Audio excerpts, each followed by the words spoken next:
जो व्यक्ति मदिरालय जाकर के मदिरा पान करता है वो अपने जीवन को पूर्ण रूप से विनाश की ओर ले जा रहा है। और ये मदिरा पान में कौन रहता है? जोर से बोलिए, कली रहता है। जहां पर व्यक्ति जुआ खेलते वहां कली है, जहां पर व्यक्ति मदिरा को पान करते वहां पर कली है। इसलिए हमको मदिरा पान से बचना चाहिए। लेकिन आज के व्यक्ति को, जिसको एक बार पीने का आदत हो गया, पहला शुरुआत कैसे होता है? आप अपने दोस्तों के साथ में गए, होटल में गए, होटल में जाकर के बोतल को खोला और उसके बाद में आपने थोड़ा सा पी लिया। दूसरे दिन वही दोस्तों से मिले, फिर दोबारा होटल गए, फिर वही बोतल खोले, फिर पी लिया, थोड़ा और अच्छा लगा। लेकिन ये क्रम आगे बढ़ता गया। धीरे धीरे धीरे धीरे अपना विनाश हम कैसे कर रहे हैं स्वयं को नहीं पता चलता। जो पीता है उसको अगर समझा दिया जाए भैया गलत है मत पियो, तो कहेंगे कि अरे जब पीते हैं तो हम टेंशन भूल जाते हैं। जो पीने वाले होते हैं उनको समझाया जाए भैया गलत है मत पियो, तो यही जवाब आता है। जब टेंशन होता है, घर में कई प्रकार के समस्याएं हैं, दुख हैं, तो पीने से हम टेंशन फ्री हो जाते हैं।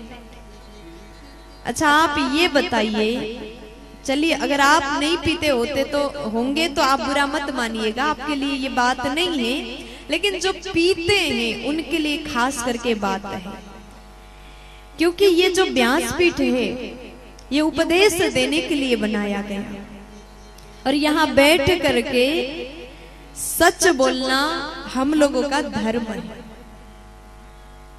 एक प्रकार से कहा जाए तो ये व्यासपीठ ऐना समान है, दर्पण समान है। यहाँ आने के बाद हम हमारे जीवन को बड़े अच्छे से जान लेते हैं, अपनी सच्चाई हमको दिखाई देता है। इसलिए ऐसी बातें भी बोलना जरूरी होता है। अगर व्यक्ति को समझाया जाए भैया मत पियो, आपके पीने से कितने लोग दुखी हैं, तो कहेंगे कि नहीं नहीं, इसको पीने से टेंशन मुक्त हो जाते हैं, टेंशन नहीं होता, दुख नहीं होता। अच्छा ये बताइए, जब आप पीते हैं तो उसका नशा कब तक होता है? रात में पिया तो पूरी रात भर, सुबह पिया तो दिन भर, हमको बहुत अच्छे से नहीं पता, लेकिन ऐसा हमने सुना है। रात में पिया तो सुबह नशा उतर जाती है। किसी संत ने कहा, जाम पर जाम पीने से क्या फायदा, जाम पर जाम पीने से क्या फायदा, सुबह को पिया शाम को उतर जाएगी।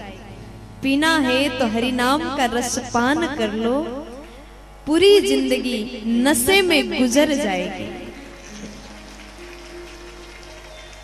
इसलिए जो होटलों में बैठ करके जाम पीते हैं, नशा करते हैं, अपने जीवन को बर्बाद कर रहे हैं, ऐसे व्यक्ति सावधान हो जाइए, ध्यान से सुनिएगा।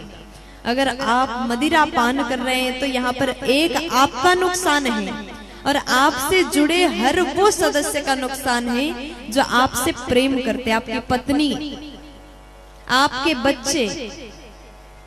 अगर आप चाहते हैं कि हमारे बच्चे आगे बढ़े, अच्छा पढ़ाई करें, तो आप मदिरा पान मत करिए। और कली वहीं पर रहता है जो व्यक्ति मदिरालय में जाकर के मदिरा पान करता है। देखो अगर आप पीते हैं तो आपके बच्चे पर क्या अच्छा प्रभाव पड़ेगा? बताइए, नहीं पड़ेगा ना। ये बात आप बड़े अच्छे से जानते हैं। अगर पिता घर के बाहर से आए शाम को जब घर आए और बालक ने देखा पिताजी का हालत कुछ खराब लग रहा है, सीधा नहीं चल पा रहे हैं, ढंग से बात नहीं कर रहे हैं, लड़खड़ा रहे हैं, गिरने वाले हैं, और माँ समझाना चाहती हैं, संभालना चाहती हैं, लेकिन पिता संभल नहीं रहे। थोड़ा और माँ ने कोशिश किया, लेकिन पिता को बड़ा क्रोध आया, पत्नी पर हाथ उठाया, माता पिता को चिल्ला दिया, डांट दिया, और वो छोटा सा बच्चा देख रहा है पिताजी क्या कार्य कर रहे हैं, किस प्रकार पत्नी पर हाथ उठा रहे हैं, माता पिता को डांट रहे हैं, ये दृश्य को देख करके छोटे बालक के भीतर कैसा प्रभाव पड़ेगा, ये आप बड़े अच्छे से समझ रहे हैं। पिता का ये स्थिति को देख करके बच्चा विचार करता है, 2-4 दिन सोचेगा, फिर बाद में उसको ये लगने लगता है कि मदिरा पान करना अच्छी बात है। हर बेटा अपने पिता की तरह बनना चाहता है। हर बच्चे सोचते हैं कि हम इतने अच्छे बन जाएं जितने हमारे पिताजी हैं। इसलिए पिता का धर्म ये है, अगर आप बच्चों को काबिल बनाना चाहते हैं, आगे बढ़ाना चाहते हैं, सुंदर शिक्षा संस्कार प्रदान करना चाहते हैं, तो पहले स्वयं को बुरी आदत से बचाइए, अच्छा संगत करने की कोशिश करिएगा। हर पिता चाहते कि हमारा बेटा शिक्षावान हो, संस्कारवान हो, लेकिन उसके लिए पिता को भी अच्छा कार्य करना अति आवश्यक है। प्यार से बोल दीजिए ना।